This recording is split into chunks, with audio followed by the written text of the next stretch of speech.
रजीम बिस्मिल्लाहिर रहमानिर रहीम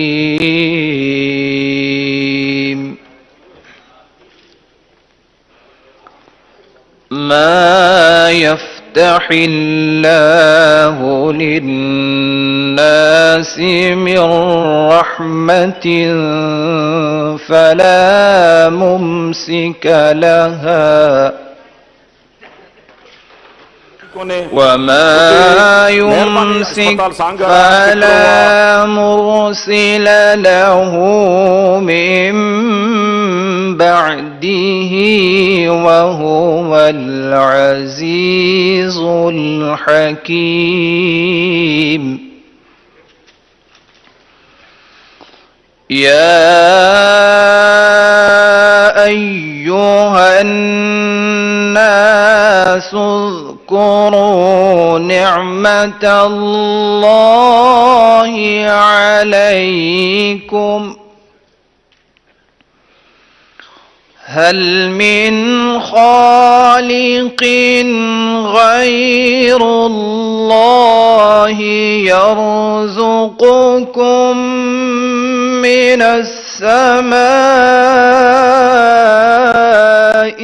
वल अर्द ला इलाहा इल्ला हुवा फअन्ना तुफ़कून।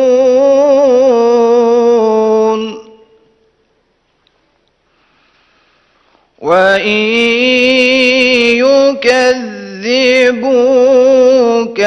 फ़क़द कुज़्ज़िबत रसूलुम मिन क़ब्लिक व इलल्लाहि तुरजउल उमूर। सदक़ल्लाहुल अज़ीम।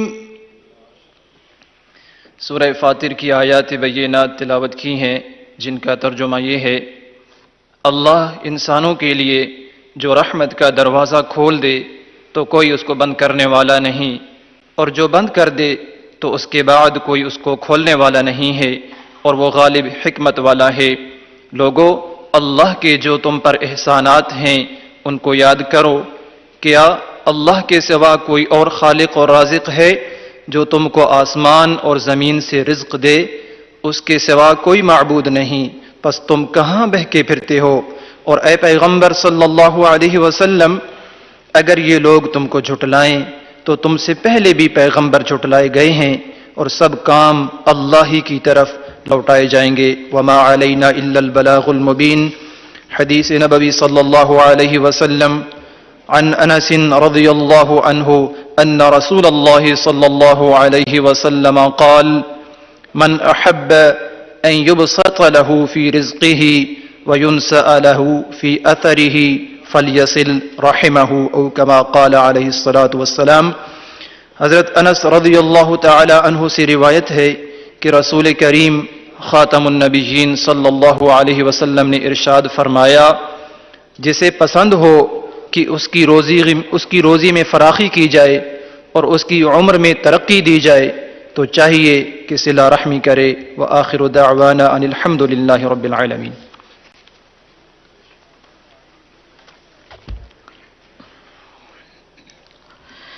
उनकी महक ने दिल के गुंचे खिला दिए हैं, जिस राह चल दिए हैं कूचे बसा दिए हैं।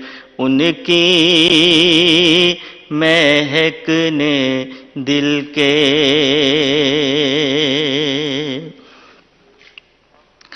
मेरे करीम से गर कतरा किसी ने मांगा,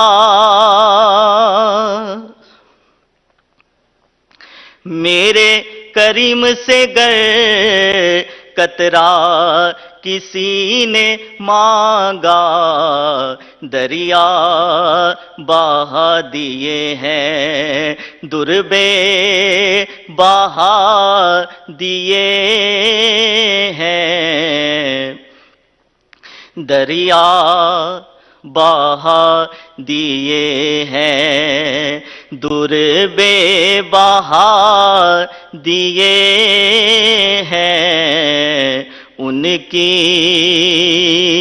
महक ने दिल के,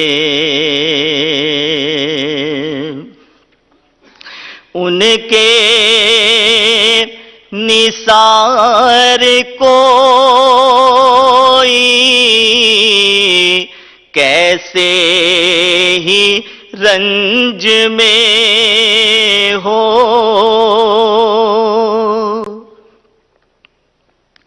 उनके निसार कोई कैसे ही रंज में हो, जब याद आ गए हैं सब गम भुला दिए हैं, उनकी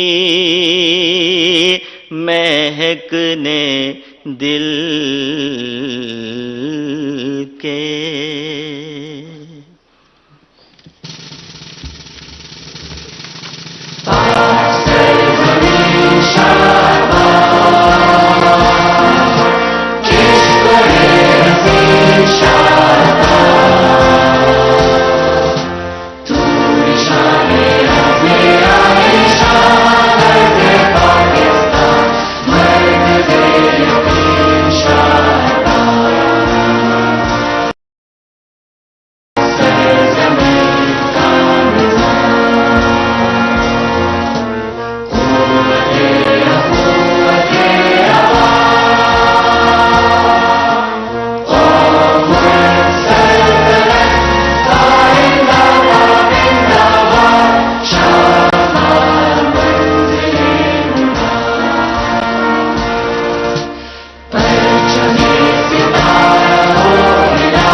Bismillahirrahmanirrahim.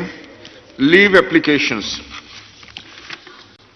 Mir Amar Ali Khan Magsi, Miss Alia Kamran, Chaudhry Iftikhar Nazir, Mr. Muhammad Junaid Anwar Chaudhry, Mr. Khurshid Ahmad Junejo, Mr. Muhammad Anwar, Mr. Ali Wazir, Mr. Kamaluddin, Mr. Zulfikar Bachani, Chaudhry Fakir Ahmad, all have requested for grant of leave. Is leave granted as per their request? Leave granted.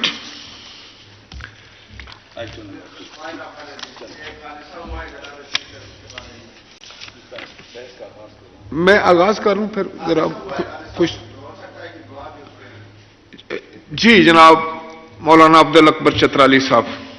शुक्रिया जनाब speaker. जनाब speaker, आज खबरों में ये बताया गया है कि लीबिया से यूनान जाते हुए 310 पाकिस्तानी वो दरियाब में डूब गए हैं और आईनी शाहिदीन का कहना यह है कि उनमें सिर्फ 18 अफराद को बचाया गया है।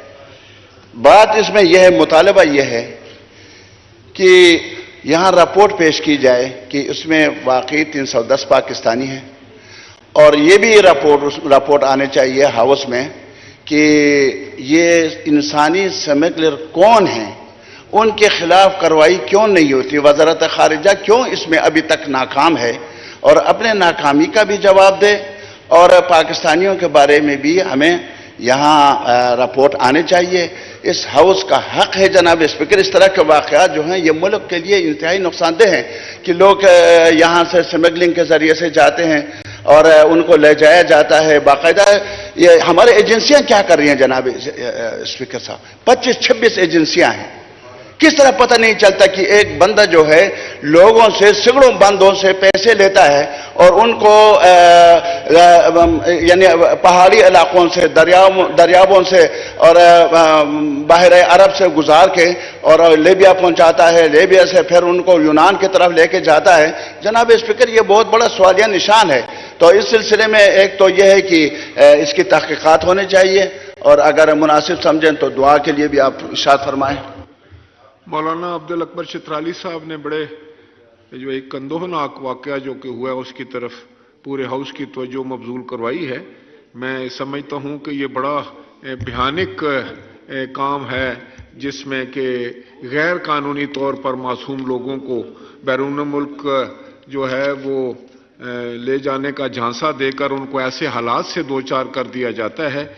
और मैं चाहूँगा कि हुकूमत जो है इस पे फौरी तौर पर इसका नोटिस ले और इस पर एक्शन करे और जो लोग इस मकरू धंधे में शामिल हैं उनको करार वाक़ई सजा दी जाए।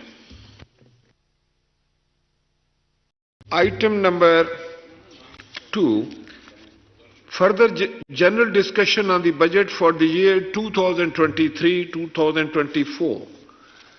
जनाब रियाजुल हक साहब, मोहतरम जनाब रियाजुल हक साहब। जनाब स्पीकर, बहुत शुक्रिया, थैंक यू वेरी मच।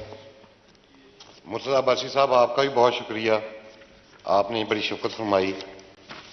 जनाब स्पीकर, मैं आपका ममनून हूं कि आपने मुझे आज टाइम दिया कि मैं बजट 2023-2024 पर अपने ख्यालात का इजहार करूं। 14,460 अरब रुपए का ये बजट है कुल अखराजात का। मुहासिल का तखमीना 9,200 रुपए, नॉन टैक्स में से जो रेवेन्यू इकट्ठा होगा वो 2,963 रुपए है। और एक जी स्पीकर साहब जी 7,000, इसमें सबसे बड़ी बात 7,330 अरब रुपए जनाब स्पीकर डेट सर्विसेज में चले जाएंगे।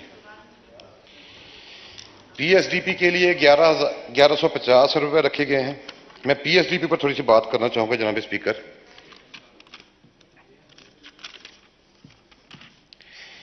इंफ्रास्ट्रक्चर के लिए 267 अरब रुपए और 28% ये टोटल पीएसडीपी का हिस्सा है। जनाब स्पीकर, इसमें कोई दो राय नहीं कि इंफ्रास्ट्रक्चर की डेवलपमेंट के लिए ये बहुत जरूरी सेगमेंट है और हर हुकूमत ही तकरीबन इस पर तवज्जो देती है। पाकिस्तान मुस्लिम लीग ने खास तौर पे अपने तमाम अदवार में इस पर बहुत ज्यादा काम किया। नेशनल हाईवे की ड्यूल कैरिज से लेके मोटरवेज तक का सारा काम पाकिस्तान का जितना इंफ्रास्ट्रक्चर है, अगर मैं गलत नहीं हूं तो ये 70% पाकिस्तान मुस्लिम लीग ने किया। इसके बाद वाटर सेक्टर के लिए 100 अरब रुपए हैं जो टोटल पीएसडीपी का 11% बनता है। जनाब स्पीकर, इसमें जो स्कीमों के लिए ये कोई 84 के करीब स्कीमें हैं जो मैंने पढ़ी हैं जिस पे हुकूमत काम कर रही है। ये 4.9 ट्रिलियन का ये प्रोजेक्ट्स हैं और उसके लिए सिर्फ 100 अरब रुपए। दिया मीर बादशाह, धासू, मेंबर डैम, ये हमारे ऑनगोइंग स्कीमें हैं। और अगर 4.9 ट्रिलियन की इस स्कीमों के लिए अगर इसी स्पीड से चलते रहे तो जनाब स्पीकर मुझे नहीं लगता कि आने वाले 10 सालों में 15 सालों में हम इन स्कीम को मुकम्मल कर सकेंगे। पानी जितनी तेजी के साथ हमारे मुल्क का मसला बनता जा रहा है उस स्पीड के साथ हम अपनी इन तरक्की की रफ्तार को चलाने के लिए ना काफी काम कर रहे हैं। इस पर बहुत ज्यादा जरूरत देने की जरूरत है। मैं यहां पर मिसाल दूंगा कच्ची कैनाल प्रोजेक्ट की। जनाब स्पीकर, बलूचिस्तान हमारा एक सबसे ज्यादा नेग्लेक्टेड एरिया है पाकिस्तान का, हमारा सूबा। ये कच्ची कैनाल का प्रोजेक्ट जनाब स्पीकर 1999 में मियां नवाज शरीफ साहब ने शुरू किया था। इसका फेज 1 अभी पिछले साल मुकम्मल हुआ है। फेज 2 और फेज 3 पर काम बाकी है और ये भी क्या बदकिस्मती है जनाब स्पीकर, ये 2005-2006 में ये मंसूबा मुकम्मल हो जाना चाहिए था। हम अपने शेयर में से, जो उसकी किट्टी में से जो इसका शेयर बनता है बलूचिस्तान का, उसको देने के लिए जो पानी है उसका इंफ्रास्ट्रक्चर डेवलप नहीं कर रहे। आपके इल्म में है, इस पूरे हाउस के इल्म में है, पूरी कौम जानती है कि वहां पे इंसर्जेंसी है। अगर हम उनको इसी तरह नेग्लेक्ट करते रहेंगे तो जनाब स्पीकर ये उनके साथ बहुत बड़ी ज्यादती है। इसी तरह सिंध के छोटे डैम्स के लिए जो मेरे जाती तौर पर इल्म में है 15 अरब रुपए मांगे गए थे इस साल, वो भी हमारा प्लानिंग डिपार्टमेंट ने वो स्कीम निकाल दी है। 10 या 12 डैम है, स्मॉल डैम्स, और वो इलाका कौन सा है जनाब स्पीकर, कोसान का, दादू का, जहां पे दरियाए सिंध का पानी नहीं जा सकता। उसमें से 30,000 एकड़ रकबा आबाद होगा अगर ये 15 अरब के हम मंसूबे बना लें। 30,000 एकड़ वो जमीन जहां से हमें कुछ हासिल नहीं हो रहा, और 4 मेगावाट बिजली भी हासिल होगी। समझ नहीं आता कि हमारा प्लानिंग डिपार्टमेंट क्या कर रहा है और इन मंसूबों को क्यों काम नहीं करने दिया जा रहा। 9 मिलियन एकड़ फीट के ये रिजर्वायर हैं जनाब स्पीकर, जिसके लिए 100 अरब रुपए रखे गए हैं। मेरी इस्तदा होगी, मेरी तजवीज़ होगी इस हाउस से कि इसको बढ़ा दिया जाए। कम्युनिकेशन में से, इंफ्रास्ट्रक्चर डेवलपमेंट से अगर कोई 50 अरब रुपए निकाल के इस सेक्टर को दे दिए जाए तो ज्यादा बेहतर होगा। हम पानी की तेजी से कमी का शिकार मुल्क हैं। जब पाकिस्तान बना तो उस वक्त पर कैपिटा हमारे पास 5,000 क्यूसेक पर कैपिटा पानी था।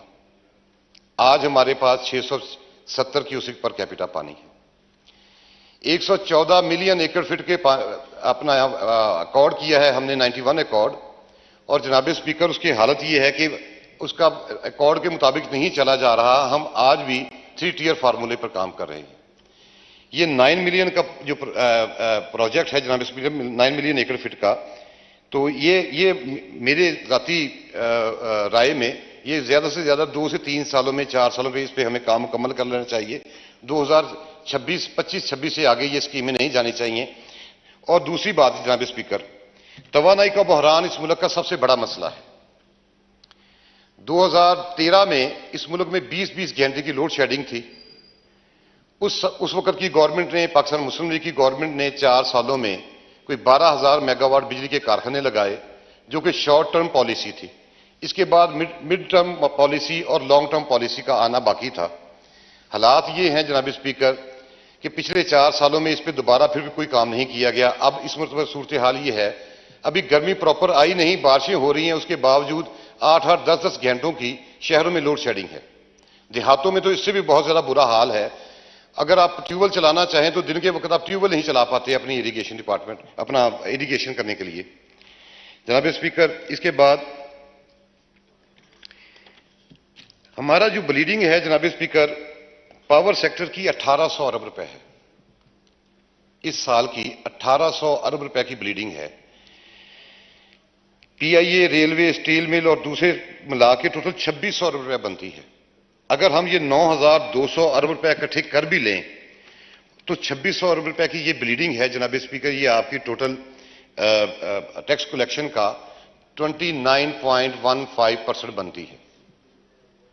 इतनी बड़ी ब्लीडिंग के साथ कि आप समझते हैं कि हम इस मुल्क को इस तरह चला पाएंगे? हमें ये रवायती तरीकेकार खत्म करना पड़ेंगे जनाब स्पीकर।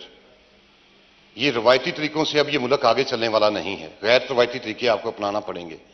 ये 1800 अरब की हर साल की जो हमारी ब्लीडिंग है, इसको हम किसी सूरत भी मीट नहीं कर पाएंगे।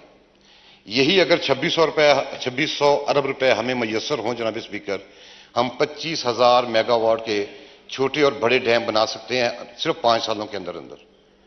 इस मुल्क में तवानाई का सबसे बड़ा बहरान ये है, ये सूरत हाल है जनाब स्पीकर, कि ये जो पेपर है इसे वर्जन पेपर कहते हैं। वर्जन पेपर, इस पे पाकिस्तान में पर केजी कॉस्ट 60 रुपए पर केजी आ रही है इस वक्त मार्केट में, पर केजी कॉस्ट। इंडिया में इसकी कॉस्ट जनाब स्पीकर 16 से 17 रुपए है और चाइना में सिर्फ 2 से 3 रुपए। हम बार बार यहां पे एक्सपोर्ट का रोना रोते हैं। एक्सपोर्ट किस तरह हो सकती है जब कॉस्ट ऑफ प्रोडक्शन कम नहीं होगी? कॉस्ट ऑफ प्रोडक्शन में सबसे बड़ा फैक्टर जनाब स्पीकर इसका हमारा तवानाई का है, और तवानाई का सस्ता तरीन हमारे पास हाइड्रो प्रोजेक्ट्स हैं। एक लंबी लिस्ट है जनाब स्पीकर जिस पे काम करने की जरूरत है, और 25 से 30 हजार मेगावाट हंगामी बुनियादों पर, जंगी बुनियादों पर यह काम करने की जरूरत है। इससे हमें कम से कम 18 मिलियन एकड़ फीट पानी भी स्टोरेज मिलेगा और यह सारा रेनी कैचमेंट एरिया है जनाब स्पीकर। और क्या बदकिस्मती है हमारी जनाब स्पीकर कि 70% पानी हमारे टोटल किटी का 103 मिलियन एकड़ में से हमें हमारे पास 3 माह में मुयस्सर होता है। मार्च टू ऑनवर्ड मई तक, मार्च अप्रैल मई तक हर साल सिंध में कहत साली की सूरत हाल होती है और इसी तरह पंजाब में यह सूरत हाल का सामना करना पड़ता है। बलूचिस्तान को तो हम खैर दे ही कुछ नहीं रहे, तो उसके बाद उसके लिए हमें जंगी बुनियादों पर काम करने की जरूरत इस सेक्टर में है। 5 साल के लिए अगर हम बाकी अपने सारे प्रोजेक्ट्स रोक भी लें तो इस पे काम करें तो जनाब स्पीकर ये हमारे लिए बहुत बड़ा एसेट होगा और इस मुल्क की तकदीर बदल जाएगी। ₹1.35 फी यूनिट बिजली पैदा होगी जनाब स्पीकर, जो एक ब्रीफिंग के मुताबिक। तो हमें इस वक्त बिजली हम ₹26, ₹24, ₹28 यूनिट बिजली पैदा कर रहे हैं। इंफ्रास्ट्रक्चर अपनी जगह पे, लेकिन इस ब्लीडिंग को रोक के हम ये काम कर सकते हैं आने वाले 5 सालों में। मेरी तजवीज़ ये है कि PIA, स्टील मिल और रेलवे समेत हमारे जितने डिस्प्यूट्स हैं, जितनी जहां से हमारी ब्लीडिंग हो रही है, सबको प्राइवेटाइज कर दिया जाए। यहां पे जनाब स्पीकर 2015 में मैंने पहली मरतबा सुना चार्टर ऑफ इकोनॉमी के बारे में, और उस वक्त की गवर्नमेंट ने जो इसहाक डार साहब ने नवंबर 2015 का सेशन था जिसमें यह तजवीज़ दी गई, और उसके बाद आज 2023 है, 8 साल हो गए। मुझे बताइए कि जनाब स्पीकर आने वाली हर गवर्नमेंट अपनी पॉलिसी मुरतब करती है और यकीन मानिए इकोनॉमी की कोई हमारी पॉलिसी आज तक कामयाब नहीं। अगर कामयाब होती तो हम ये 7,303 अरब रुपए के सालाना डेट पे ना होते। अब सूरत हाल ये है जनाब स्पीकर कि हमारी ना तो कोई एक्सपोर्ट पॉलिसी है, ना इंपोर्ट पॉलिसी है, ना ही कोई एग्रीकल्चर पॉलिसी है, और सबसे बड़ा जुल्म जनाब स्पीकर ये प्रोडक्शन पॉलिसी हमारी कोई नहीं। हमारे पास यही आइडेंटिफिकेशन नहीं है कि हमें किस किस सेक्टर में प्रोडक्शन की जरूरत है। बेतहाशा और बेमहार तरीके से हम इंपोर्ट कर रहे हैं और अपनी जो लोकल इंडस्ट्री है उसको तबाह किया जा रहा है। एक तो तबाही की वजह हमारा ये पावर सेक्टर की ये होशरुबा कीमतें हैं, और उसके बाद जनाब स्पीकर ये हमारी पॉलिसी का ना होना है। पूरी दुनिया में हर साल $3 ट्रिलियन की FDI है, फॉरेन डायरेक्ट इन्वेस्टमेंट। हमें तो उसमें से बहुत छोटा सा पोर्शन चाहिए, और हमारे पास इतना ज्यादा सेक्टर्स हैं जिसमें हम काम कर सकते हैं। हमारी लोकल इन्वेस्टमेंट का हमारा भी बदकिस्मती और इससे बड़ी क्या होगी जनाब स्पीकर कि जो हमारी लोकल इन्वेस्टमेंट है वो तुर्की की तरफ और बांग्लादेश की तरफ मूव कर रही है।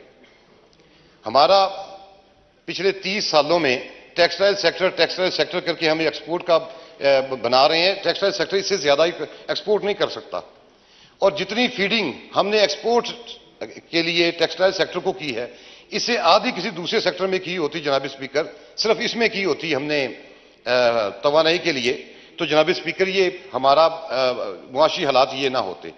सिर्फ आप ये देखिए कि 2016-17 में 340 अरब रुपए का पैकेज दिया गया एप्टमा को, और उसके बाद 2019-20 में PTI की गवर्नमेंट ने भी कुछ 200 अरब रुपए का पैकेज दिया। अब जो आखिरी स्कीम देके गई है PTI की गवर्नमेंट, इसके लिए टेक्सटाइल सेक्टर के लिए और इंडस्ट्रियलाइजेशन के लिए जनाब स्पीकर 100 नई मिलें, 102 के करीब ये स्पिनिंग की नई और वीविंग की नई मिलें इंपोर्ट कर ली गई हैं 0 इंटरेस्ट रेट के ऊपर।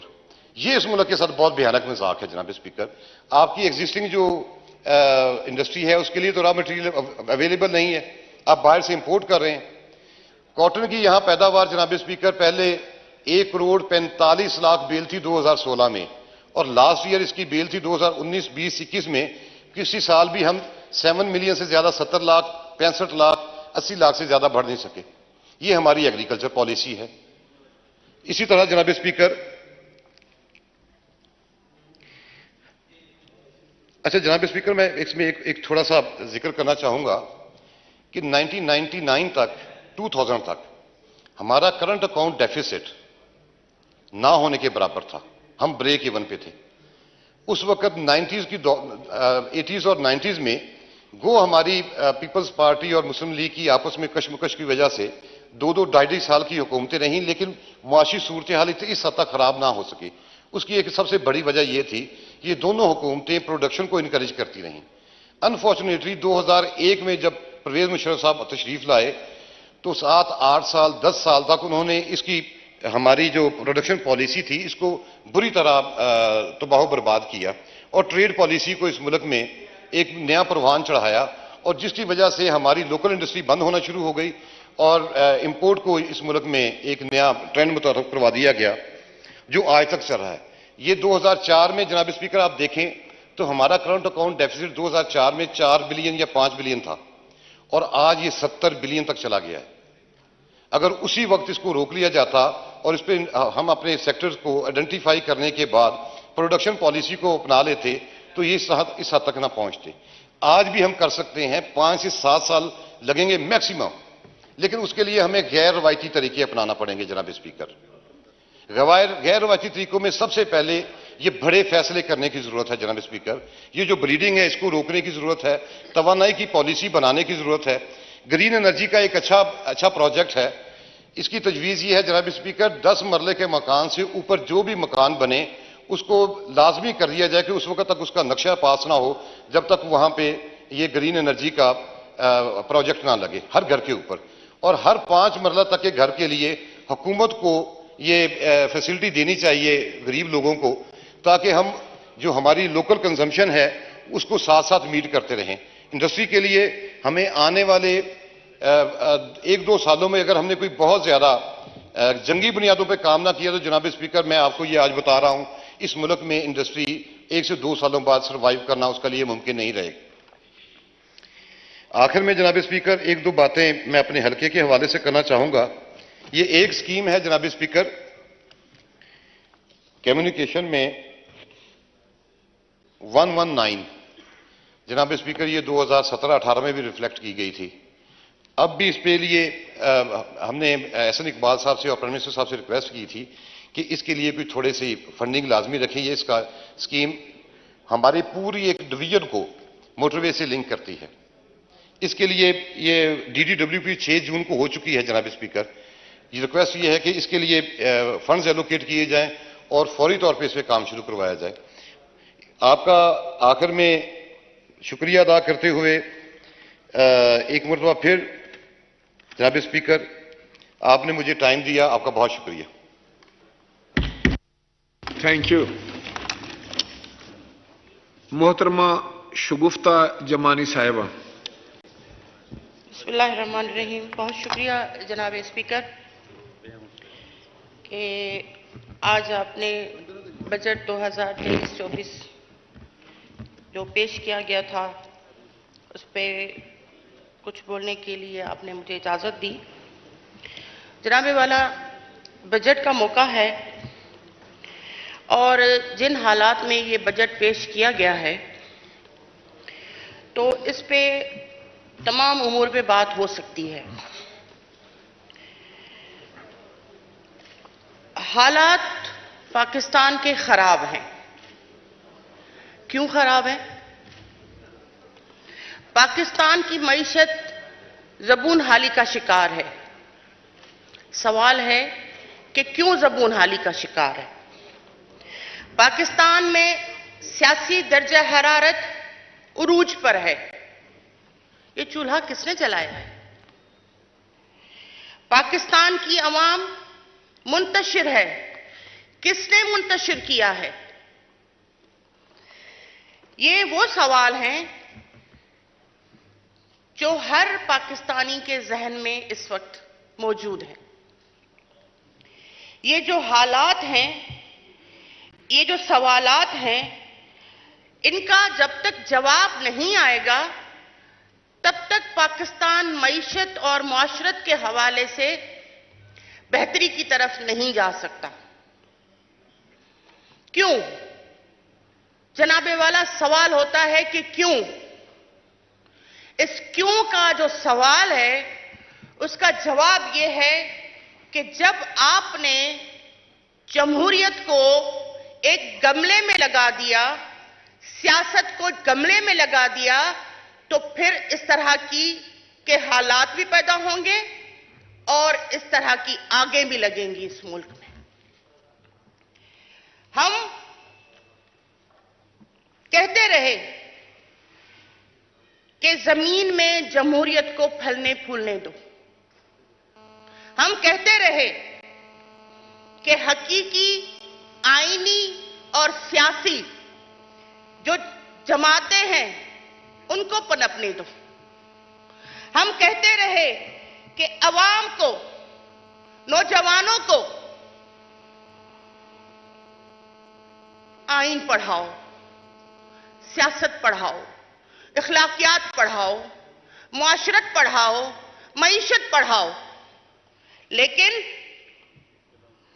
उनको ये पढ़ाओ कि उनकी जिम्मेदारी क्या है।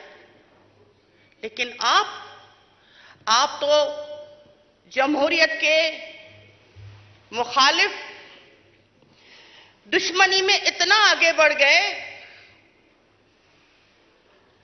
सियासी पार्टियों की दुश्मनी में इतना आगे बढ़ गए कि आपने 2 नस्लें तबाह कर दी। एक नस्ल ज़ियाउल हक ने तबाह की और एक नस्ल इस फसादी खान ने तबाह की। ज़ियाउल हक ने भी गमले में जमहूरियत और सियासत को पड़ान चढ़ाने की कोशिश की और अब भी जो जमहूरियत थी वो गमले की जमहूरियत थी, वो इस पाक सरजमीन की जमहूरियत नहीं थी। हम कहते हैं नौजवानों को तालीम दो, हम कहते हैं नौजवानों को आगे बढ़ने दो। तालीम का मतलब यह नहीं है कि सिंगल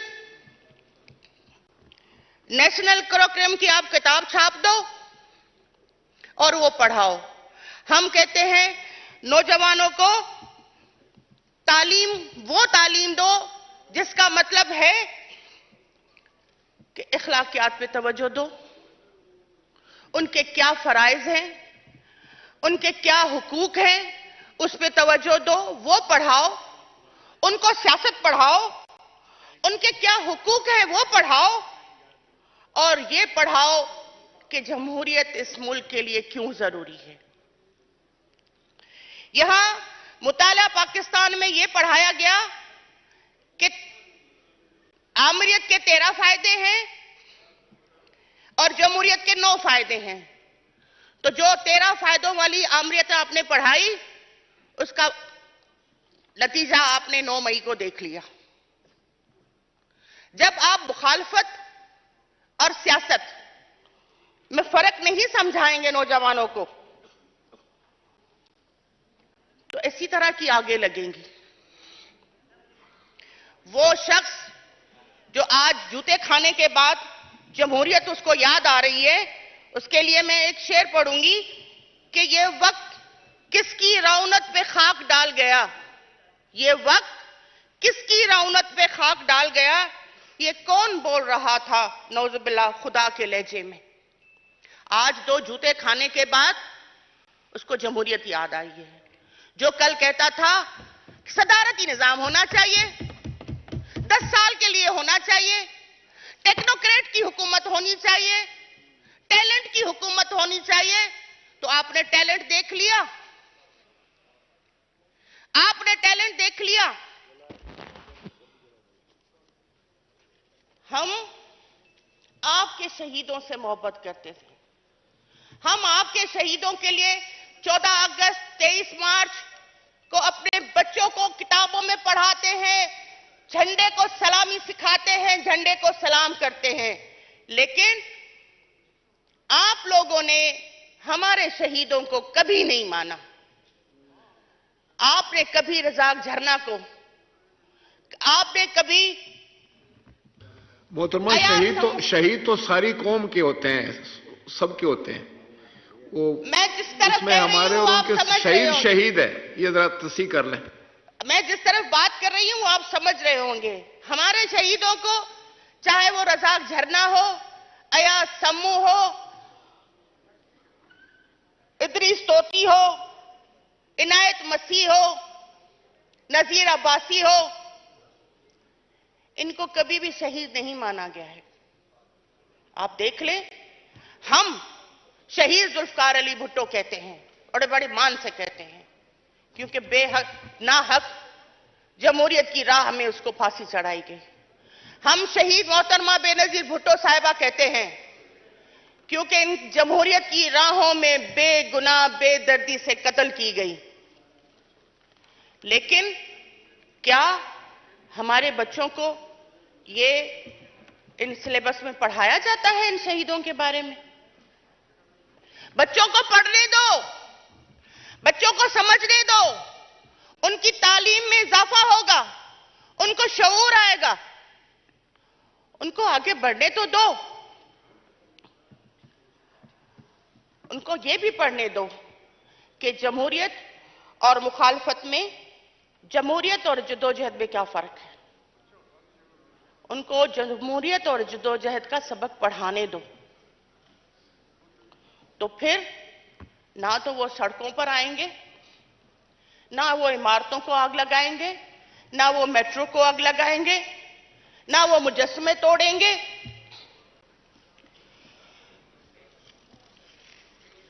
लेकिन मुझे खुशी है कि मैं एक ऐसी सियासी पार्टी की वर्कर हूं जिसकी कायद ने हमें ये तहजीब सिखाई, हमें अपनी सरजमीन से मोहब्बत करना सिखाई। हमें पाकिस्तान जब उनकी शहादत हुई तब भी हमारी क़यादत ने, हम सब ने यही नारा लगाया कि हां, हमें पाकिस्तान खपे। जब शहीद जुल्फकार अली भुट्टो को फांसी पर चढ़ाया गया तो उसके बाद भी जमहूरी पाकिस्तान और आईनी पाकिस्तान का नारा लगाया गया। हमें पता है कि मुखालफत क्या होती है और बगावत क्या होती है। हमें पता है कि धरती हमारी मां है, हुकूमत हमारी मुखालिफ हो सकती है, लेकिन ये लाइन नहीं मिटनी चाहिए, ये लाइन बरकरार होनी चाहिए। जनाबे वाला, ये सियासी पार्टियां जो असल सियासी पार्टियां हैं, ये जमातों के लिए एक कॉलेज और यूनिवर्सिटी का दर्जा रखती हैं। ये दानिशगाहें हैं जिसके आप भी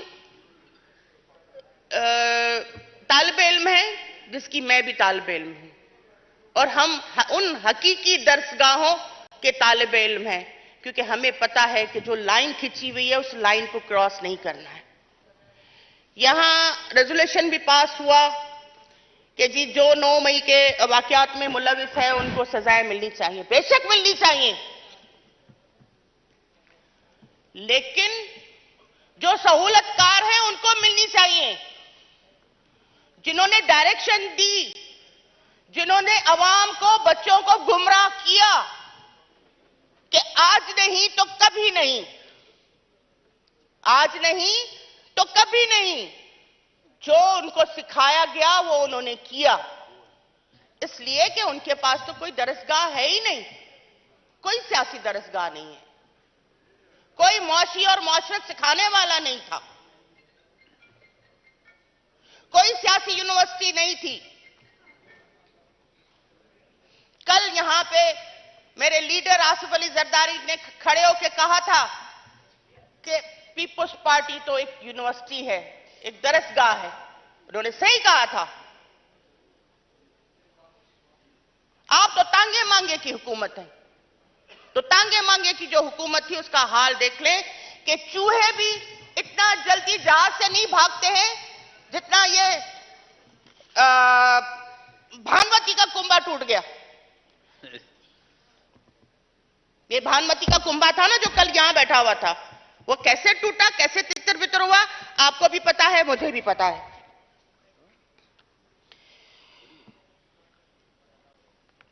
11 साल जनाबे वाला, 11 साल हमारे नौजवानों को बर्फ की सिलों पे सुला के मारा गया, फांसियां दी गई, कोड़े मारे गए, लेकिन इन लोगों ने अपने आप को जलाया। पाकिस्तान की सरजमीन पे एक पत्थर नहीं फेंका, एक पत्ता नहीं जलाया, एक बिल्डिंग नहीं तोड़ी, एक मेट्रो नहीं जलाई। हर 5 साल के बाद कहते हैं पीपुल्स पार्टी खत्म हो गई, पीपुल्स पार्टी खत्म हो गई। तो कल बाग में पहली दफा कश्मीर में जो इलेक्शन हुई, आपके डब्बे से 4000 निकले, जियाला 25,000 पे था, तो हो गई पीपुल्स पार्टी खत्म।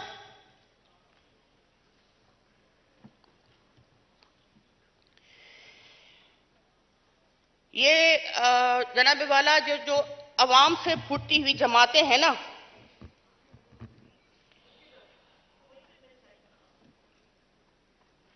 ये अपनी सरजमीन और अपने झंडे का एहतराम करती हैं। वो जलाती नहीं है, वो बुझाती नहीं है, वो हमेशा उसका सर बुलंद रखती हैं। इसी वजह से 1990 में कश्मीर में मोहतरमा बेनजीर भुट्टो ने नारा लगाया था कि मैं बागी हूं। आज की नौजवान क़यादत बिलावल भुट्टो ने नारा लगाया है कि कश्मीर लेके रहेंगे। हमें पता है कि मुल्क का मफाद कहां पर है। ये जो बजट में पैसे रखे गए हैं, तो खुदा का वास्ता है उस तरफ रखें जहां ये नस्ल, इन 4.5 सालों में जो पाकिस्तान की नस्ल तबाह हुई है ना, उस नस्ल को राहे रास्त पर लाना है, उस नस्ल को हमें बचाना है।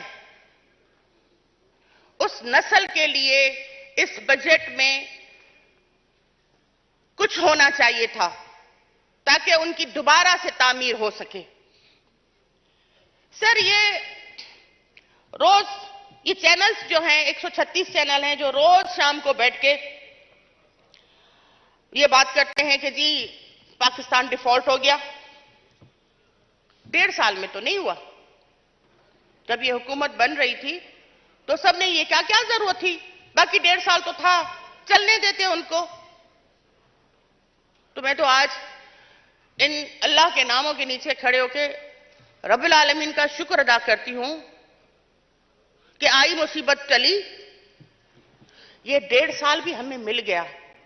अगर खुदा न खास्ता अगर ये मजीद 1.5 साल रहते, इन 4.5 साल थे या 3.25 साल थे या 4 साल थे, जो भी था, उसमें इन्होंने जो पाकिस्तान था और अल्लाह करेगा कि रहेगा, ता कयामत रहेगा, उन्होंने अपने दौरे हुकूमत में जो तबाही फेरी, अगर 1.5 साल ये और मजीद रहते तो शायद जो आज थोड़ा बहुत रिलीफ पाकिस्तान के लोगों को मिला है, शायद वो भी ना मिलता। हम और शायद कर्जों में, बदहाली में, भूख में, आज शुक्र अल्हम्दुलिल्लाह पाकिस्तान के शहरियों को 2 वक्त का खाना तो मुयस्सर है ना। हमारे पास 2 बहुत बड़े सैलाब आए बारिशों की वजह से, लेकिन कोई भी पाकिस्तानी भूखा नहीं सोया। इसका मतलब है अभी जो बारिशें हुई, अभी जो सैलाब आया, तो क्या हमें किसी से भीख मांगनी पड़ी? कोई पाकिस्तानी भूख और बदहाली की वजह से मरा नहीं। 3 वक्त की नहीं तो 2 वक्त की, 2 वक्त की नहीं तो 1 वक्त की रोटी दरकार थी, मुयस्सर थी। इसका मतलब है कि मईशत मजबूत है। रोज सुनते हैं डिफॉल्ट हो गया, रोज सुनते हैं डिफॉल्ट हो गया। शाम होती नहीं है, टीवी खोलो तो बंदा डिप्रेशन का मरीज हो जाता है कि आज गए सो कल गए, कल गए सो अभी गए। ये तो हालात हैं इन 136 जो चैनल्स हमारे चल रहे हैं उनके।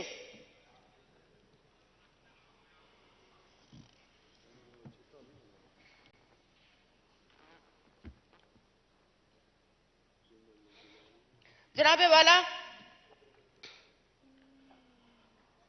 कहते थे कि जी नेशनल बैंक जो है वो डिफॉल्ट कर गई, आईएमएफ कर्जा नहीं देगा तो बजट पेश नहीं होगा, बजट पास नहीं होगा।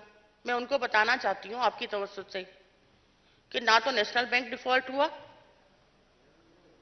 और ना ही आईएमएफ के कर्जे के बगैर बजट भी पेश हो गया और बजट इंशाल्लाह पास भी हो जाएगा। हम में इतना टैलेंट है इस कौम में, इस मुल्क में और इस पार्लियामेंट में। सर मैं थोड़ा सा दूसरी तरफ जा रही हूं। पार्लियामेंट की स्ट्रेंथन की बात कुछ दिन पहले हो रही थी, एक इदारों की जो खींचातानी चल रही थी उसमें पार्लियामेंट की बड़ी बात हो रही थी। आप और मैं, हम सब जहां बैठे हुए हैं, हम पार्लियामेंट के मेंबरान हैं और हम चाहते हैं कि ये इदारा मजबूत रहे, पाकिस्तान का ये इदारा स्ट्रांग हो, क्योंकि ये स्ट्रांग होगा तो पाकिस्तान स्ट्रांग होगा। यहां पे पूरे पाकिस्तान के अवाम की नुमाइंदगी हो रही है, उनकी जो तकालीफ है, उनके जो दर्द हैं, उनकी जो जरूरियात हैं, उनकी जो इस्लाहात हैं, वो यहां से स्टार्ट होती है। काश कि ये चीजें हम पहले सोचते, लेकिन चलो शुक्र है देर आया दुरुस्त आया।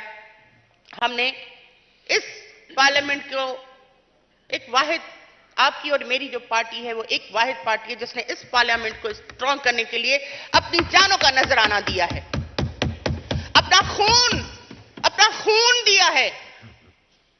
ये कोई भी नहीं कह सकता, ये हम बड़े दावे से कह सकते हैं कि पाकिस्तान पीपुल्स पार्टी की क़यादत ने, उसके वर्करों ने, उसके जियालों ने इस मुल्क की धरती और इस पार्लियामेंट की मजबूती के लिए अपना खून दिया है। इसको स्ट्रेंथन करने की बात हो रही थी। तो जनाबे वाला आपसे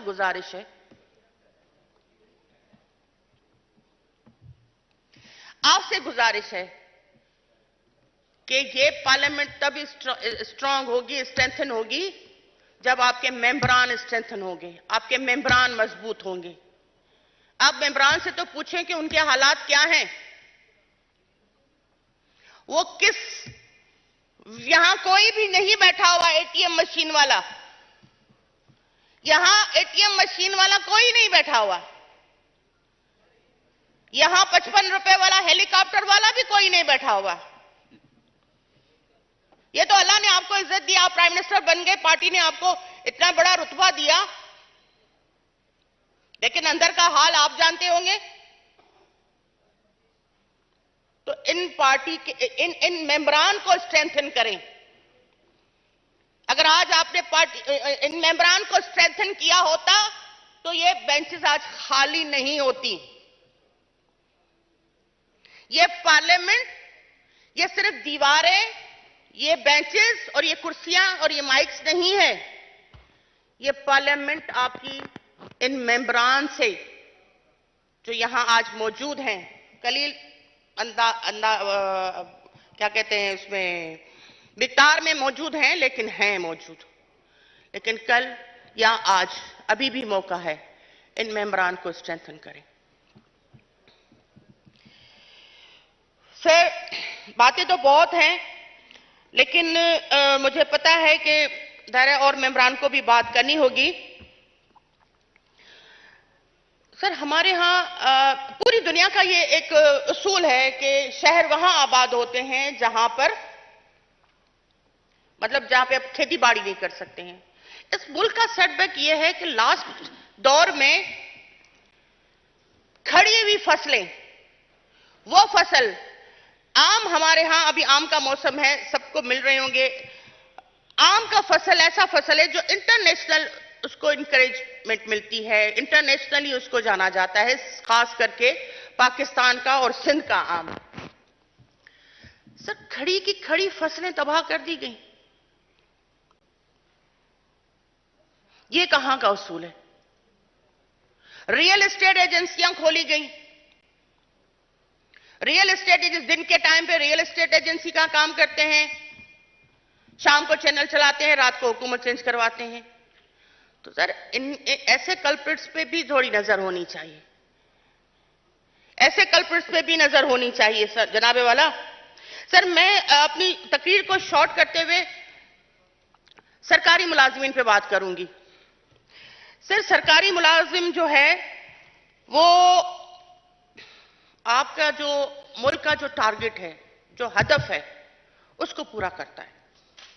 सरकारी मुलाजिम जो है वो आपकी हुकूमत में या आपके मुल्क में एक रीढ़ की हड्डी की हैसियत रखता है। उस सरकारी मुलाजिम के लिए सिर्फ 35%, 10%, 20% तनख्वाह बढ़ाना उसका हल नहीं है। उसका हल नहीं है। हाँ, शुक्र अल्हम्दुलिल्लाह इन हालात में मुल्क में इन सरकारी मुलाजमीन के लिए जो है वो 35% बढ़ाई गई। हालांकि उम्मीद नहीं थी कि कोई 1% भी बढ़ेगी, लेकिन शुक्र अल्हम्दुलिल्लाह इस हुकूमत ने इतना सोचा है इन कागज और कलम के माहिरों के लिए, क्योंकि ये कागज और कलम के माहिर हैं ना, इनके कागज और कलम से ये मुल्क चलता है। इनके पैसे से जो टैक्स कटता है वो आपकी वजारतें भी चलाता है, आपके डिपार्टमेंट्स भी चलाता है। लेकिन उनके लिए क्या है? क्या उनको सही रिहाइश कहाँ मिलती है? क्या उनके बच्चों को सही स्कूल मुयस्सर है? क्या इनके लिए सही हॉस्पिटल्स जिनमें इनको फ्री इलाज मिले मुयस्सर है? बदकिस्मती तो यह है कि इस्लामाबाद में 1985-86 में एक हॉस्पिटल बना, पेम्स, और इस वक्त जो ये है पॉलीक्लिनिक। उसके बाद जब नैयर बुखारी साहब, अल्लाह उनको जिंदगी दे, अल्लाह उनको हिम्मत दे, जब वो सेनेट के चेयरमैन थे तो उन्होंने एक हॉस्पिटल बनीगाला में बनवाया। इस्लामाबाद जैसे शहर में कोई हॉस्पिटल नहीं है। लाल का क्वार्टर्स की हालत जाके देखें, जुबून हाली का शिकार है। क्या कर रही है हाउसिंग मिनिस्ट्री? हेल्थ के हवाले से इस्लामाबाद कैपिटल है, कोई हॉस्पिटल 1986-85 से लेके आज तक किसी ने भी नहीं सोचा कि इस्लामाबाद कैपिटल है, यहां पे इतने सारे लोग रहते हैं, वर्कर रहते हैं, सरकारी मुलाजमीन यहां रहते हैं, कि उनके लिए कोई अच्छा सा हॉस्पिटल। तो फिर शाबाश है सिंध गवर्नमेंट को, तो फिर सलाम है सिंध गवर्नमेंट को कि NICVD जैसा इदारा बनाया और हर जिले में बनाया और बना रहे हैं। गंबट को जाके देखो तो वहां पे पेवंदकारी हो रही है लिवर की। रानीपुर में जाओ, टन्नो मोहम्मद खान में जाओ, हैदराबाद में जाओ, आप लोगों ने कभी ये नाम सुने? वहां सिर्फ सिंध का आवाम नहीं जाता, वहां सिर्फ सिंध के लोग नहीं जाते हैं, वहां सिर्फ पाकिस्तान के लोग नहीं जाते, वहां तो बाहर की दुनिया के लोग आ रहे हैं फ्री इलाज करवाने के लिए। आपने शायद सोशल मीडिया पे कल परसों देखा होगा, एक फॉरेनर आई है जो गंबट में जाके उसने अपने लिवर की ट्रांसप्लांटेशन कराई है। यूएसए की एक शहरी खातून गंबट में आके उसने अपना लिवर ट्रांसप्लांट करवाया है। अभी जो हालिया बारिशें आई जिसकी वजह से सैलाब आया, आधे से ज्यादा सिंध तबाह हो गया, आधे से ज्यादा सिंध तबाह हो गया। सिंध गवर्नमेंट ने, पीपुल्स पार्टी की क़यादत ने किस तरह उसको कवर किया वो हम जानते हैं, हमारा दिल गुर्दा जानता है। हमारे लोग आज भी घरों से दरबदर हैं। 2 मिलियन हाउसेस बनवाने हैं, 2 मिलियन हाउसेस बनवाने हैं, और उसके लिए जो रिहेबिलिटेशन के लिए जो फंड्स आए हैं वो ना तो आपने PSDP में रखे हैं और ना आप अभी सिंध गवर्नमेंट को दे रहे हैं। क्यों? मेरा फिर सवाल यही आता है, क्यों? इस क्यों का जवाब हमें मिलना चाहिए।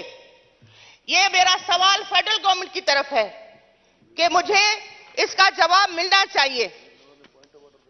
और यहां पे यह हुआ कि सिर्फ सेहत कार्ड का झुंझुना पकड़ाया गया, कोई NICVD इस्लामाबाद में नहीं बनी, कोई पेवंदकारी का इदारा, इवन यहां तक के कैंसर का इलाज भी जो है वो नाइफ, क्या कौन सी नाइफ कहते हैं, लेजर नाइफ जो है उससे कैंसर का इलाज वो भी सिंध में फ्री में हो रहा है।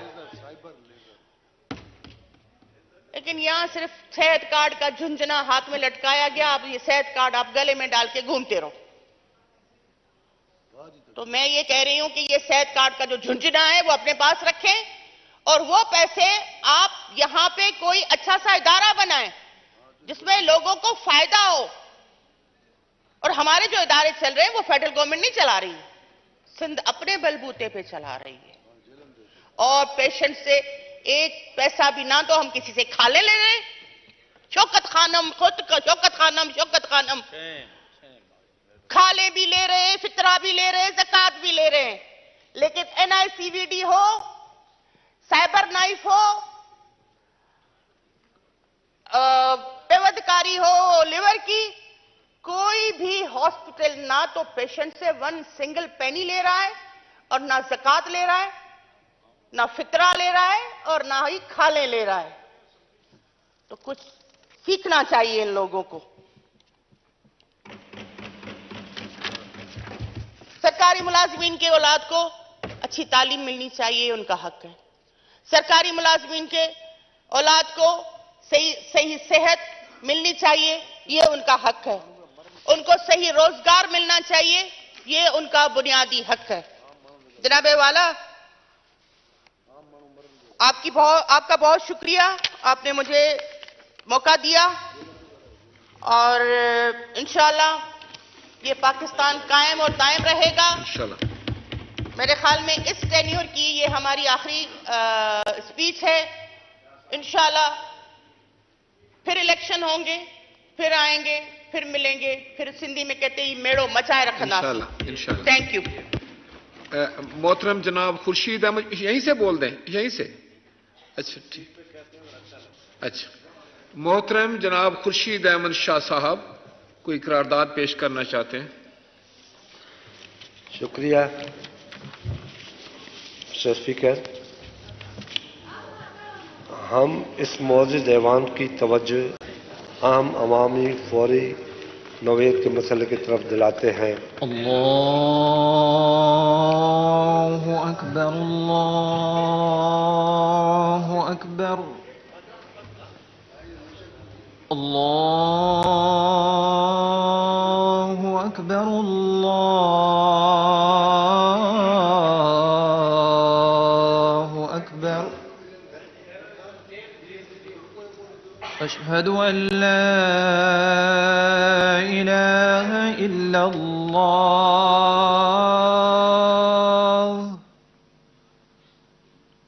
अशहदु अन ला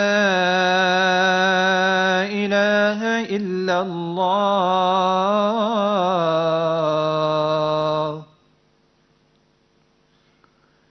अशहदु अन्ना मुहम्मदर रसूलुल्लाह,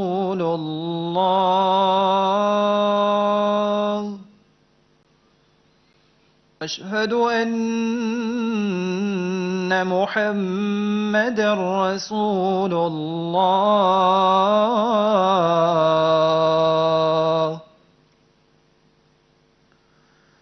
हय्या अला स्सलाह,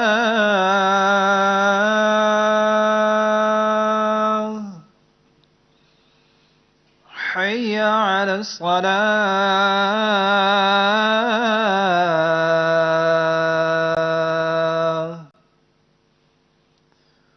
हय्या अलल फलाह,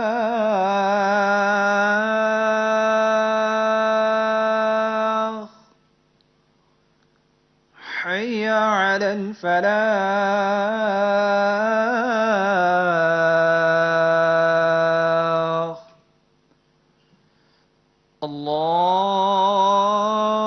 अल्लाहु अकबर, अल्लाहु अकबर। ला इलाहा इल्लल्लाह। सैयद खुर्शीद अहमद शाह साहब।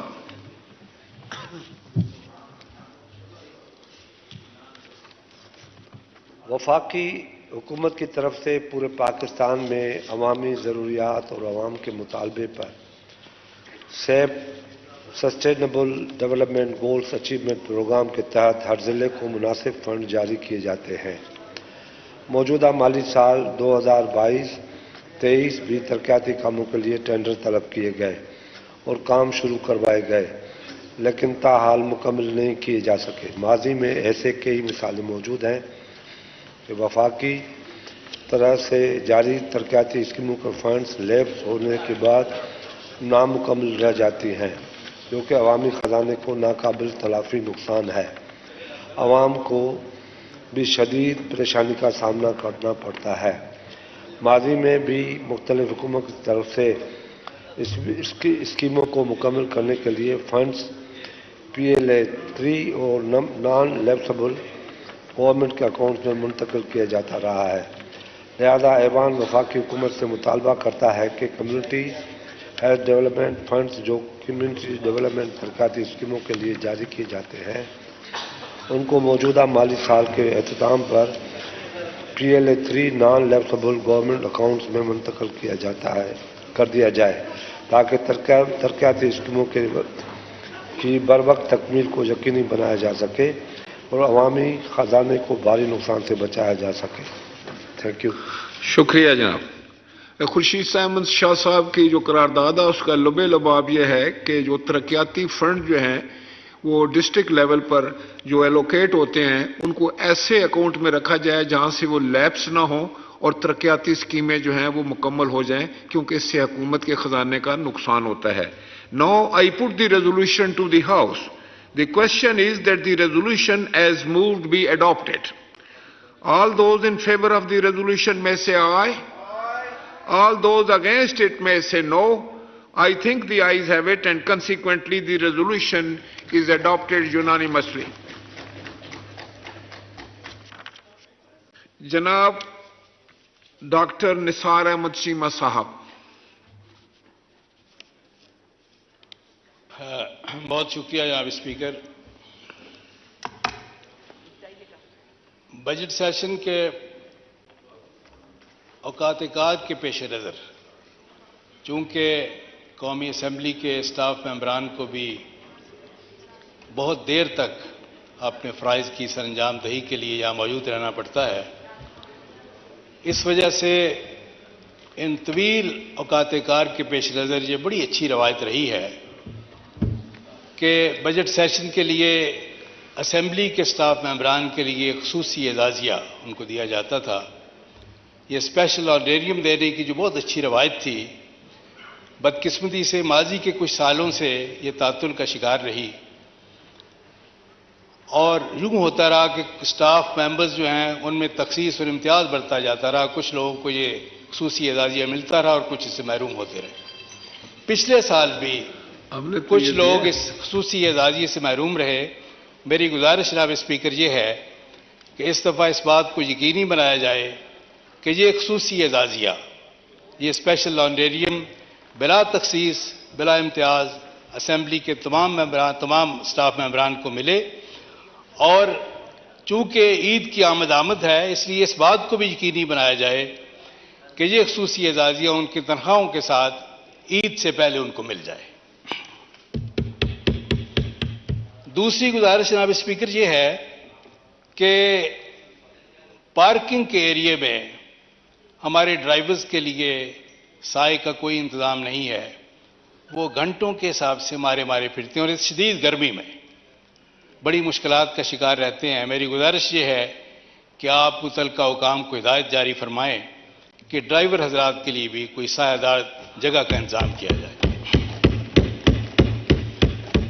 जनाब स्पीकर, बजट पे अपनी मारूजात पेश करने से पेशतर मैं आपकी विसातत से हाउस की तवज्जो इस जानिब मबजूल करवाना चाहता हूं कि मई की 2 तारीखें ये कौम हमेशा याद रखेगी।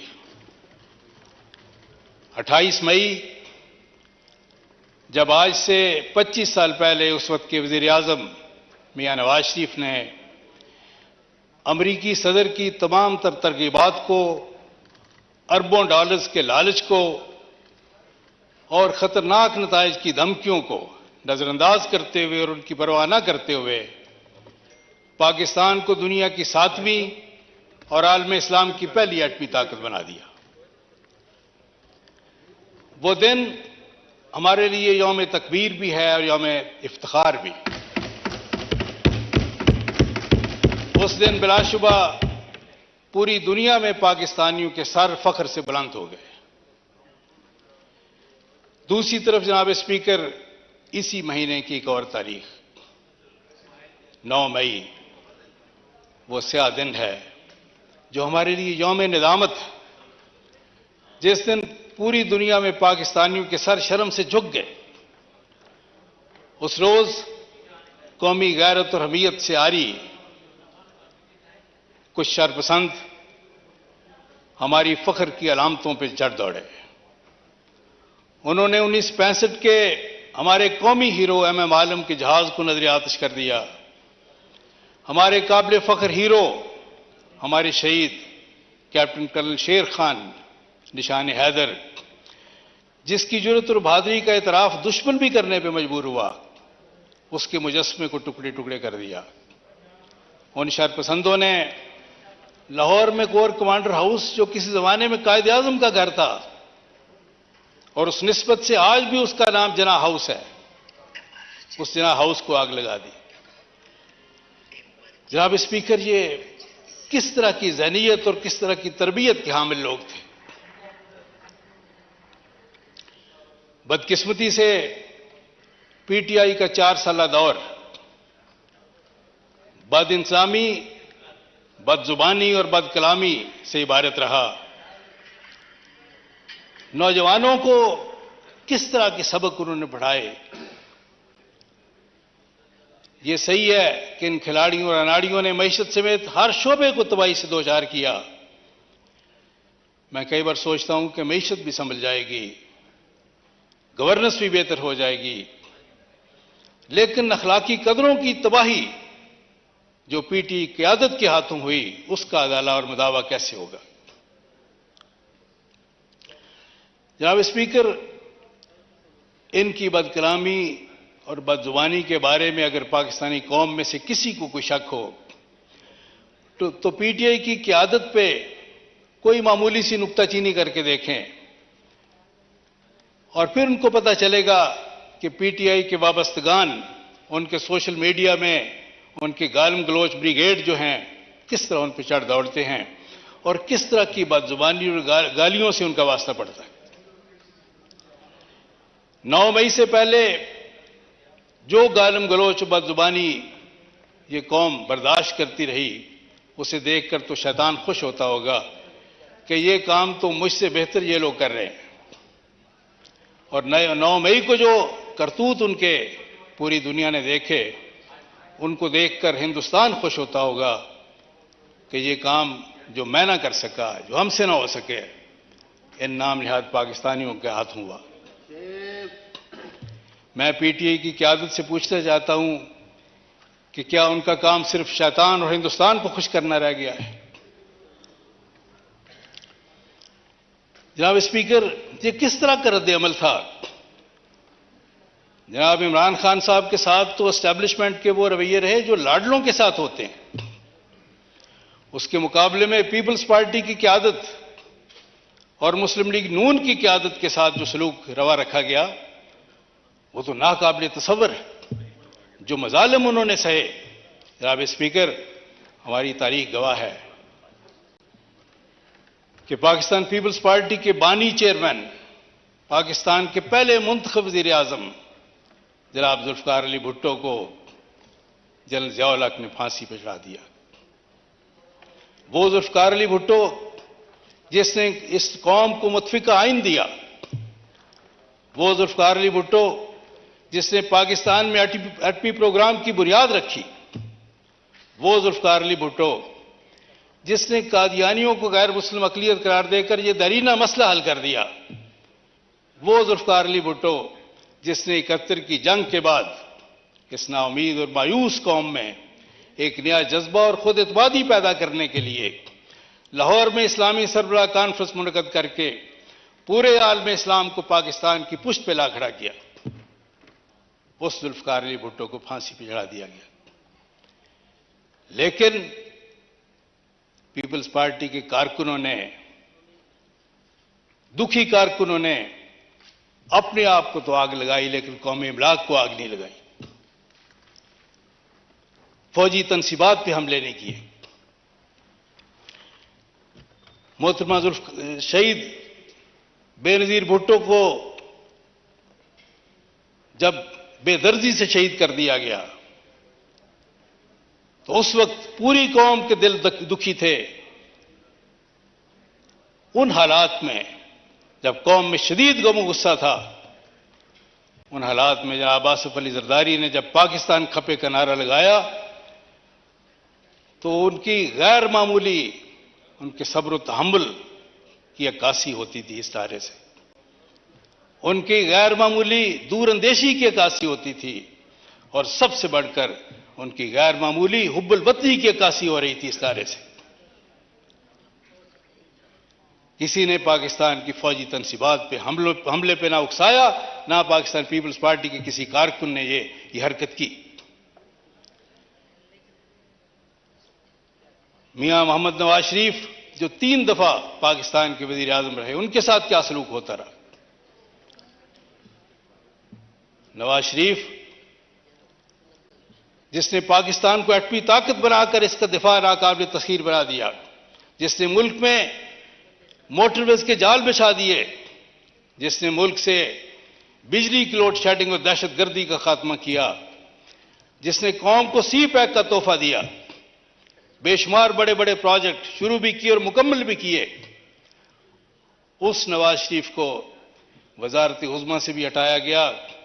उसको एक जाली से केस में, तैयारा हुआ केस में हथकड़ियां भी लगाई गई, सजा भी दिलवाई गई। फिर 2017 में एक इंतहाई मज़का खेज बुनियाद पर, जो दुनिया की अदालती तारीख में शायद सबसे मज़का खेज बुनियाद हो, कि अपने बेटे से जो तनख्वाह लेनी थी, जो ली भी नहीं, वो शो क्यों नहीं की गई। इस बुनियाद पे नवाज शरीफ को डिस्क्वालीफाई भी किया गया, उनको पार्टी की सदारत से भी बेदखल किया गया। नवाज शरीफ ने यह तो कहा कि मैं अपना केस अल्लाह की अदालत में पेश कर देता हूं, मैं अल्लाह पे छोड़ देता हूं, लेकिन किसी कारकुन को ना बदअमनी पे उकसाया, ना कानून हाथ में लेने पे उकसाया, ना कौमी इमलाक को नुकसान पहुंचाने का कोई तसव्वुर कर सकता था, ना मुस्लिम लीग उनकी क़यादत, ना उसका कोई कारकुन। वजह क्या थी? पाकिस्तान को संवारने वाले अपने हाथों से पाकिस्तान को उजड़ते हुए, तबाह होते हुए नहीं देख सकते। जुल्फकार अली भुट्टो और नवाज शरीफ पाकिस्तान को संवारने वाले थे, वो और उनके कारकुन, उनके चाहने वाले पाकिस्तान को तबाह होते हुए नहीं देख सकते थे। ना पहले देख सकते थे, ना आज देख सकते हैं। उसके मुकाबले में जनाब स्पीकर, ये किस तरह का रद्द अमल हमने देखा। अगर इमरान खान साहब खुद इस मंसूबाबंदी में मुलव्वस नहीं थे तो उन्होंने खुलकर इसकी मजम्मत क्यों नहीं की? काश 9 मई के वाकयात की वो खुलकर मजम्मत करते,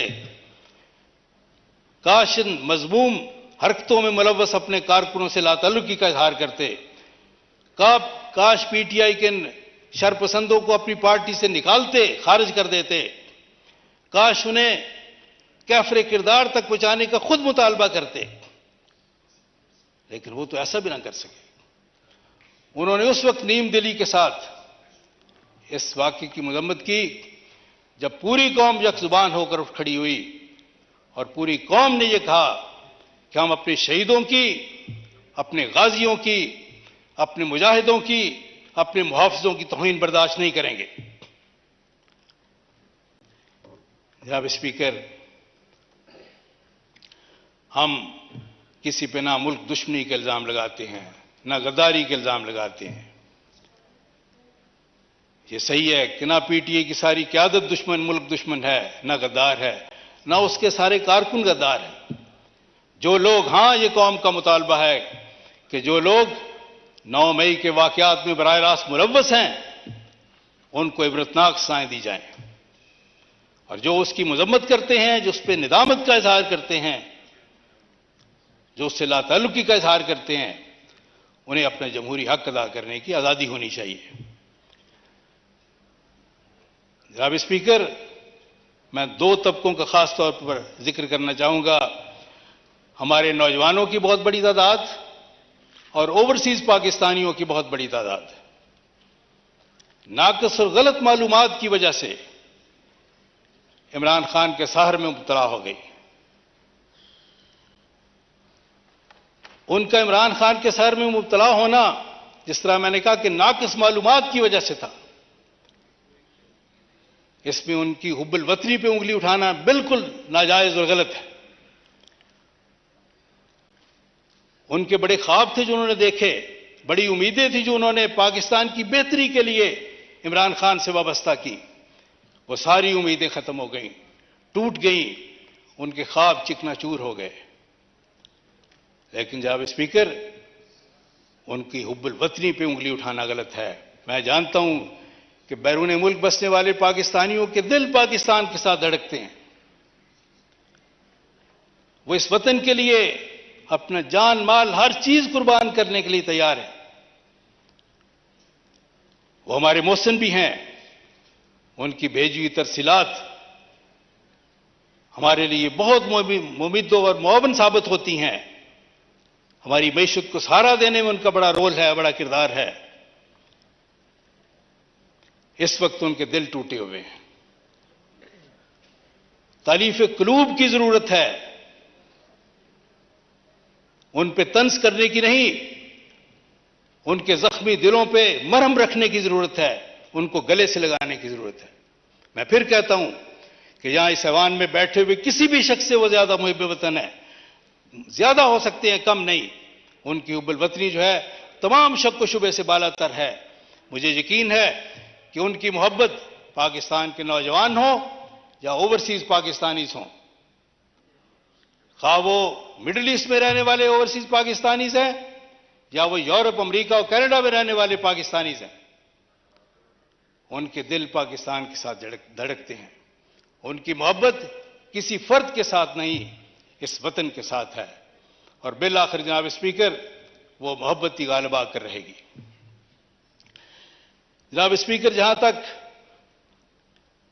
इस बजट का ताल्लुक है, हुकूमती टीम ने बिलाशुबा वजीर खजाना की सरबराही में बदतरीन हालात में बेहतरीन बजट पेश करने की हर मुमकिन कोशिश की है।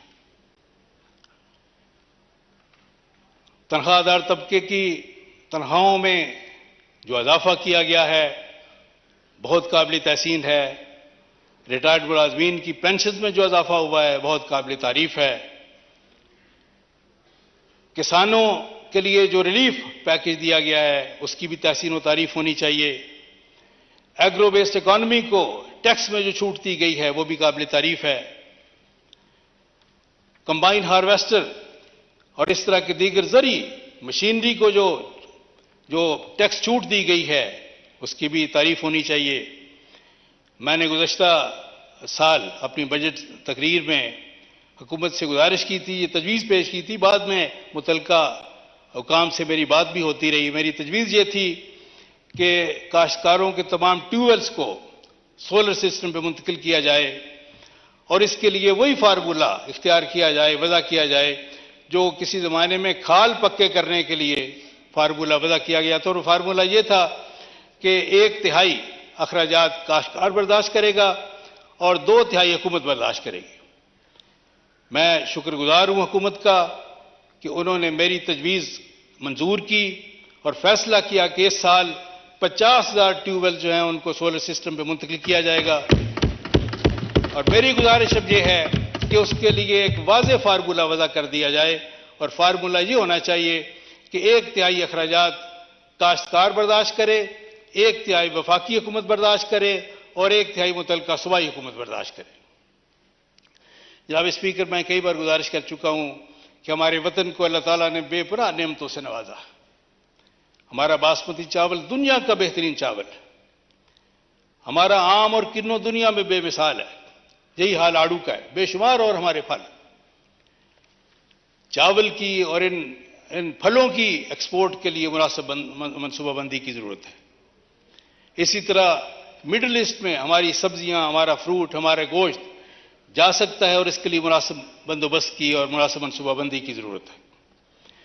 जनाब स्पीकर, मैं ये भी मुतालबा करता हूँ और पहले भी कर चुका हूँ कि पाकिस्तान के हर डिवीजनल हेडक्वार्टर पे एक state of the art agriculture university कायम की जाए, जिसमें तालीम और तदरीस की बेहतरीन सहूलतें फराम की जाएं, जिसमें तहकीक की, रिसर्च की बेहतरीन सहूलतें फराम की जाएं, रिसर्च से वाबस्ता लोगों के लिए बेहतरीन इंसेंटिव्स उनको दिए जाएं, ताकि और वहां पे बीज के ऊपर, खादों के ऊपर, कीड़े मार दवाओं के ऊपर तहकीक होती रहे, ताकि हमारे काश्तकारों को जदीद तरीन बेहतरीन बीज भी मुयस्सर आएँ, उनको कीड़े मार दवाएं भी मुयस्सर आएँ और खाद भी मुयस्सर आए।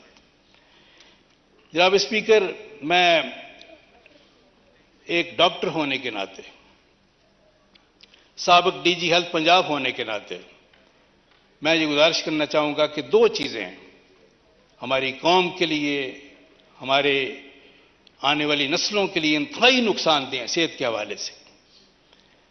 तंबाकू नोशी, सिगरेट नोशी इंतहाई नुकसानदेह है। हालत यह है जनाब स्पीकर कि इससे, तंबाकू नोशी की वजह से हर साल तकरीबन 1.5 लाख अफराद पाकिस्तानी अपनी जान की बाजी हार जाते हैं और उनमें से जनाब स्पीकर 30%, तकरीबन 20%, 5वां हिस्सा वो लोग हैं जो पैसिव स्मोकिंग का शिकार होते हैं। यानी इससे मुराद ये है कि वो खुद स्मोकर नहीं है, लेकिन सिगरेट के छोड़े हुए धुएं से आलूदा माहौल में सांस लेने की वजह से वो उसकी बीमारियों का शिकार होते हैं। जनाब स्पीकर, इसकी वजह से जो दिल की बीमारियां, जो मुंह और फेफड़ों का कैंसर जो इससे होता है, जो फेफड़ों की बीमारियां, सांस की बीमारियां और जिस तरह फालिज के अटैक होते हैं, उसकी वजह से मेरी गुजारिश यह है कि इसको डिस्करेज करने के लिए, हौसला शिकनी करने के लिए इस पर ज्यादा से ज्यादा टैक्स लगाया जाए। एक इस टोबैको माफिया चूंकि बड़ा स्ट्रांग है जनाब स्पीकर, ये बहुत रिसोर्सफुल है, बड़े इसके वसी वसाइल हैं, वो हाईएस्ट लेवल पे, हर लेवल पे जो डिसीजन मेकर्स हैं, पॉलिसी मेकर्स हैं, उनको विन ओवर करने के लिए, ब्राइब करने की हर हरबा इस्तेमाल करते हैं। और नया एक उन्होंने शोशा छोड़ा हुआ है कि हीटेड टोबैको प्रोडक्ट्स जो हैं वो आम सिगरेट की निस्बत कम नुकसानदेह। हालांकि दुनिया जहान में जो रिसर्च हुई है वो साबित करती है कि ये उतनी नुकसानदेह बल्कि बाज़ पहलुओं से ज्यादा नुकसानदेह। मेरी गुजारिश ये है कि हम सबको ये कोशिश करनी चाहिए कि इस टोबैको माफिया की इन मजमूम, इनकी जो साजिशें उनको नाकाम बनाएं, अपनी आने वाली नस्लों को महफूज करें और सिगरेट के ऊपर, टोबैको प्रोडक्ट्स के ऊपर ज्यादा से ज्यादा टैक्स आयद किया जाए। जनाब स्पीकर, दूसरी जो बात है वो है शुगरी ड्रिंक्स की। ये शुगर स्वीटेंड बेवरेजेस जो हैं, जिसमें आम सॉफ्ट ड्रिंक्स भी हैं, एनर्जी ड्रिंक्स भी हैं, ये मीठे मशरूबात बाकी जो हैं, जूसेस भी हैं, ये भी जनाब स्पीकर डायबिटीज का सबसे बड़ा जरिया बन रहे हैं, उसकी वजह बन रहे हैं। बदकिस्मती से इस वक्त जनाब स्पीकर दुनिया में पाकिस्तान डायबिटीज में सबसे आगे निकल गया है। तकरीबन बालिग आबादी हमारी जो है उसका 1/3 जनाब स्पीकर इस वक्त डायबिटीज का शिकार है, जिसकी वजह से दिल की बीमारियां, गुर्दों की बीमारियां, जिगर की बीमारियां जो है वो आम होती जा रही हैं। इसके ऊपर भी जनाब स्पीकर इसको डिस्करेज करने के लिए, इसकी हौसला शिकनी करने के लिए, कौम को डायबिटीज से बचाने के लिए, नई नस्ल को डायबिटीज से और मोटापे से बचाने के लिए, दिल, जिगर और गुर्दों की बीमारियों से बचाने के लिए इस पर भी ज्यादा से ज्यादा टैक्स आयद किया जाए। हमारे हमसाये में ये टैक्स जो है सिगरेट नोशी पे, ये मीठे मशरूबात पे तकरीबन 20% है, 40% है। हमारी भी गुजारिश है, और मिडिल ईस्ट में बाज़ ममालिक में 50% तक है। हमारी गुजारिश है कि इस टैक्स को 20% से बढ़ाकर 40% कर दिया जाए। जनाब स्पीकर, 2-3 छोटी छोटी गुजारिशात मेरे हल्के के हवाले से। मैं गुजारिश ये करना चाहूँगा कि मेरा हल्का वजीराबाद, जिसको अब ज़िला डिक्लेयर कर दिया गया है, मेरी गुजारिश है कि इसको ज़िले के तौर पर काम करने दिया जाए, लेकिन इसको गुजरात डिवीजन का नहीं, गुजरांवाला डिवीजन का हिस्सा रखा जाए। दूसरी बात यह है कि इस ज़िला वजीराबाद का बेशतर हिस्सा सुई गैस की सहूलत से महरूम है।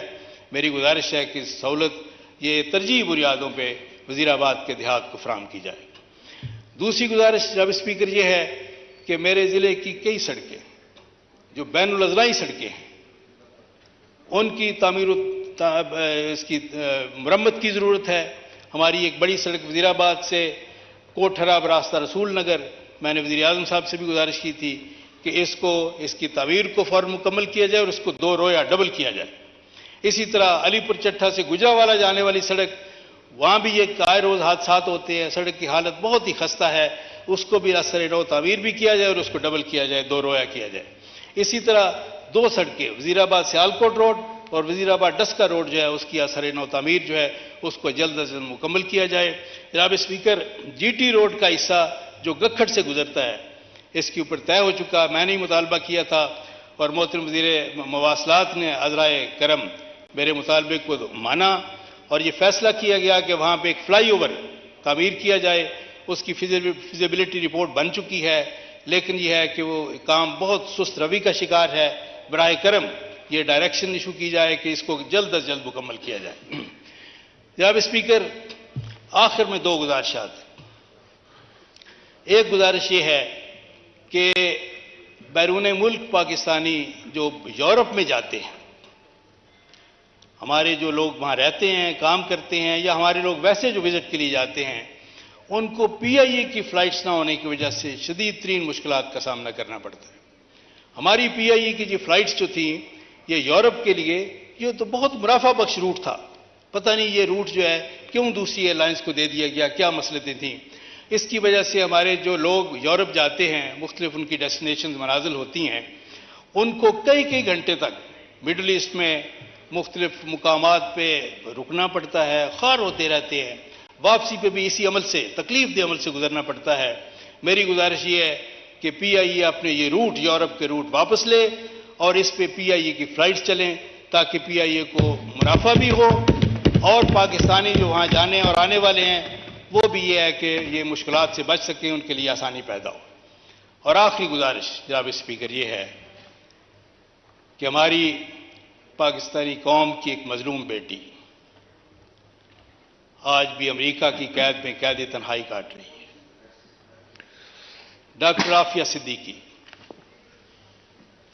9/11 के मनहूस वाक़यात के बाद जब जनरल मुशर्रफ ने अपनी गैर आईनी सदारत को अमरीकियों की नज़र में काबिल कबूल बनाने के लिए उनकी हर शर्त मानी, अपने मजलूम अफगान भाइयों के खिलाफ अमरीकी हमला आवरों की मदद की, इंटेलिजेंस इंफॉर्मेशन शेयरिंग की, उन्हें अपने बेसिस भी दिए, अड्डे दिए, जहां से उड़ के अमेरिका के जंगी तैयारों ने 57,000 हमले हमारे अफगान मुसलमान भाइयों पे किए। जनरल मुशर्रफ ने बेशुमार पाकिस्तानियों को डॉलरों के एवज अमेरिकियों के हाथों बेच दिया। इनमें से कितने ही पाकिस्तानी वो जुर्म जो उन्होंने किए ही नहीं उसकी सजाएं काट कर वापस आ चुके हैं, लेकिन डॉक्टर आफिया सिद्दीकी अभी तक वहां पे कैद तन्हाई काट रही है। सुनने में आया है कि अब अमरीकी हुकूमत की पॉलिसी में कोई तब्दीली आई है और अब अगर हुकूमत पाकिस्तान मौसर तरीके से ये मामला अमरीकी हुकूमत के सामने उठाए तो पाकिस्तानी कौम की उस बेटी को उनकी कैद से, उस जहन्नम से निजात हासिल हो सकती है। मैं मोहतरम वज़ीर आज़म साहब से और मोहतरम वज़ीर ख़ारिजा साहब से ये मुअद्दबाना गुजारिश करना चाहता हूँ कि वो इस मामले में ज़ाती दिलचस्पी लें, अमेरिका की हुकूमत के सामने ये मामला उठाएं ताकि पाकिस्तान की ये मजलूम बेटी वापस आ सके, अपनी दुख भरी ज़िंदगी की आखिरी घड़ियाँ, आखिरी माह साल अपने वतन, अपने घर में गुजार सके। बहुत शुक्रिया। शुक्रिया डॉक्टर निसार अहमद शीमा साहब। नमाज ज़ोहर के लिए 20 मिनट का वक्फा किया जाता है।